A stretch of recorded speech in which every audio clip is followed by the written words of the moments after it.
To the rest of the world, it seems like, well, vitriol and political incivility are off the scales across the Atlantic. It's not always the case, though. The Democratic governor of Virginia, Abigail Spanberger, this week sharing the stage with her Republican counterpart from Arkansas, Sarah Huckabee Sanders, at the Farnborough Air Show in the UK. Spanberger, who grabbed world headlines last November when the former intelligence agent and U.S. Congresswoman set a moderate tone en route to becoming her swing state's first ever woman governor, the same trip that took Abigail Spanberger's Virginia trade delegation to the UK and Italy now brings her to France. Thank you so much for being with us here on France 24. I'm so pleased to be with you. Thank you for having me. Now, you majored in university in French. Have you been drumming up business for Virginia en français in this trip? Un petit peu, un petit peu. Je suis ravie d'être ici. But we have been talking about the strong relationship that exists between France and Virginia. Certainly, even in our earliest days, it was Marquis de Lafayette who helped us secure our freedom fighting alongside George Washington. So yes, in my meetings with French companies in the food and beverage agriculture space to aviation, aerospace, and defense, I have been certainly talking about the strong relationships that we've had over many, many years between France and Virginia, and making sure that any company looking to invest knows that Virginia is the right place to come. Now, we showed those pictures of you the other day in the company of Republican Governor Sarah Huckabee Sanders. And again, it harks back to the fact that here in France, the headlines on election night last November were about New York City electing a Democratic socialist, Zohran Mamdani. But your victory and that of New Jersey's governor also made news. Governing as a moderate, is it the same as campaigning as a moderate? I think it is really about campaigning to everyone and then governing for everyone.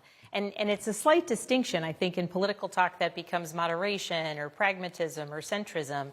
But truly what it meant for me is in a state where I previously, before me, we had a Republican governor. And then I was elected by 15 points. So, a significant margin, swinging at 17 points.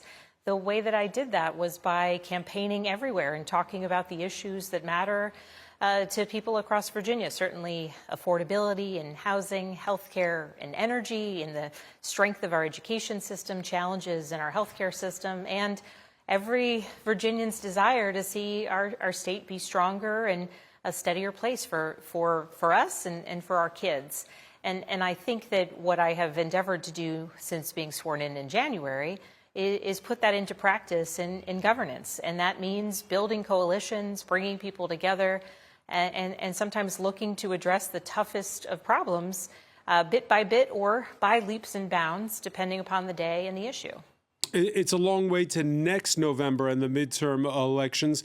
Is what you've just described the blueprint for the United States if Democrats want to win back Congress? So we are a very big country, and I don't think there's one single blueprint. But certainly if you look at 2025, Mikey Sherrill, who was elected in New Jersey, as you mentioned, New Jersey and Virginia were the only governor's elections that we had in the whole country, and we both won. We won by large margins, and we won focused on governing and the issues that matter to people. And so I think as we head towards this November in our congressional midterms, it will be very important for candidates across the country to be focused on the top issues and really focus on actually delivering real results. That means policy, priorities, and objectives, and just working hard. It's both so simple, and yet it sometimes seems so complicated. Go everywhere, talk to everyone, and work really hard. And it's an oversimplified recipe, I think, for success, but ultimately it's what you need to do to get elected and govern well.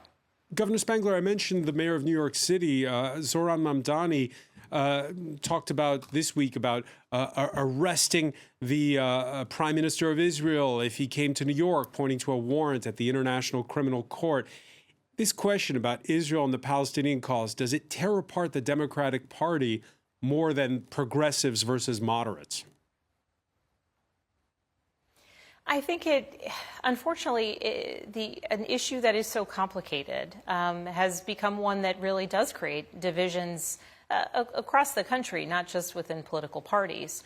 My background is one of national security, and I spent some years in Congress serving both on the Foreign Affairs Committee and on the House Intelligence Committee.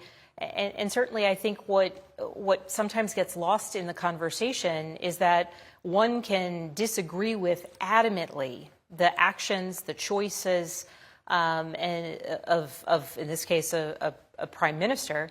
One can find them to be atrocious, and yet that does not need to be an indictment of a full people. And certainly I think that sometimes we see a conversation that is poised as though it's binary.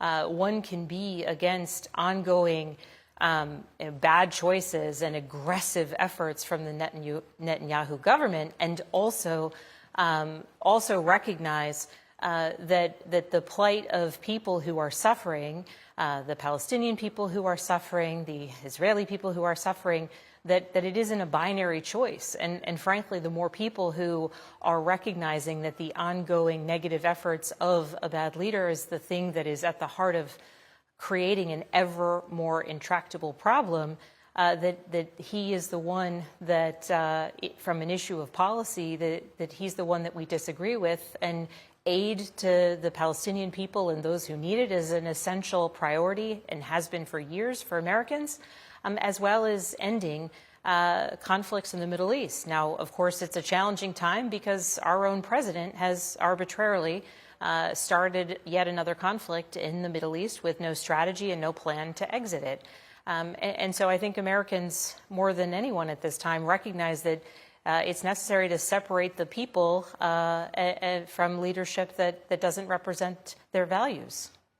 Last week, the German chancellor warned against U.S. election meddling. This ahead of key regional elections in Germany, where the far right is ahead. The State Department had recently announced a $3 million fund to support individuals and groups that support, and I quote, common Western civilizational heritage.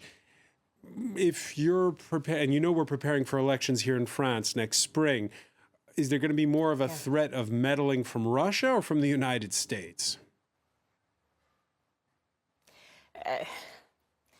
I will say, as a proud American, the fact that question is a relevant one is one that I find distressing, but I will answer it. The reality is that when we look at the long-term impact and which countries endeavor to undermine democracy, it's Russia, it's China, it's Iran.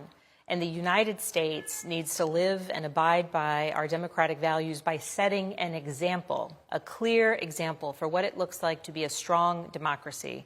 And we have faced our own challenges, and so American efforts should be focused solely and completely on ensuring the strength of our own democratic elections this coming November, and should not be oriented towards any other country.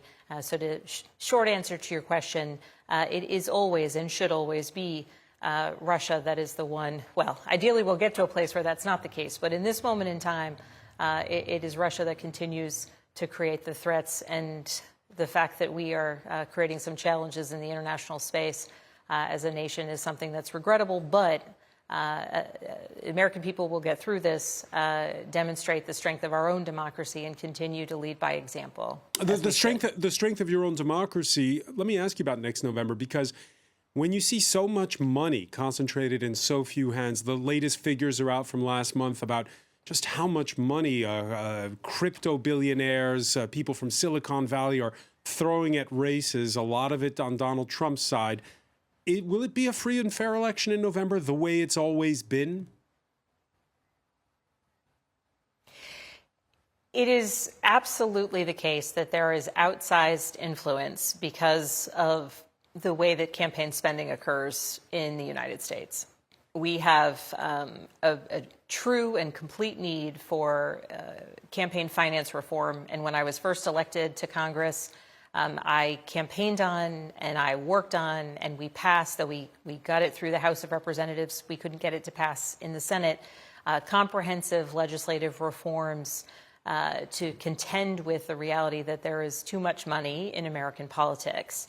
And the problem really occurs in that there can be, as we call it in the U.S., dark money, which is, it is one thing for somebody to support a candidate and donate to that candidate. Certainly many people donated to my campaigns, and I'm grateful for that.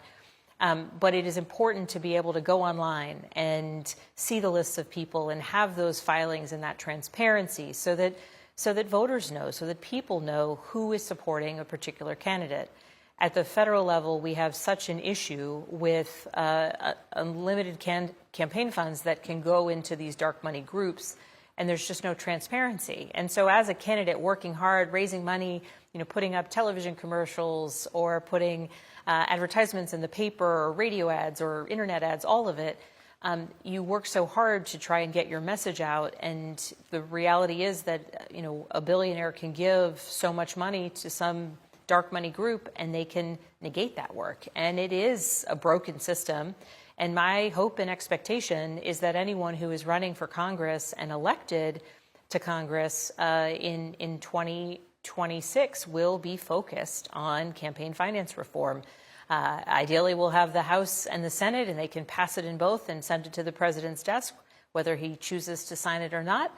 But ideally, they will be ready to have that bill pass again and go to a Democratic president's desk once we are past our 2028 elections. It is essential. And I would point to Virginia. Virginia is a place where we have substantial money in our politics in terms of what is people can donate, but we have tremendous transparency, which is essential and important. Essential and important. But it is true that we have. Yeah. Governor Spanberger, just one final quick question, because here in France, we've just voted a cell phone ban for schools, as well as a social media ban for under 15s. I know that your state has just enacted measures where under 16s are limited to 1 hour a day on social media. How's that going? Well, where we've really had, I would say, a bit more success, though my teenage children disagree with me, is we do have, we call it a bell-to-bell ban, and that's newer for Virginia. We have had a ban during the school day, but students were typically permitted to use their cell phones during lunch or at various times if the teacher said it was okay. I signed a bill this summer that starting in September or late August, that students will have from the bell in the morning to the bell when school ends, no use of their cell phones. My daughters disagree with my policies on this one, but what I'm hearing from teachers and other parents, of course, is that taking that distraction out of the classroom matters. As it relates to overall signing up for social media, we are continuing to try and make sure that the policy works as intended. But that also requires better governance from our social media companies that frankly still continue to make it too easy for younger people who can know how to get around the rules to misrepresent their age online. But I'm proud of the work that we've done as it relates specifically to our schools, because that's a valuable change and one that is very enforceable in each of our schools across our Commonwealth. Abigail Spanberger, so many thanks for speaking with us here on France 24. Thank you. I'm delighted to be with you. Thank you so much. Stay with us. There's more to come. You're watching France 24.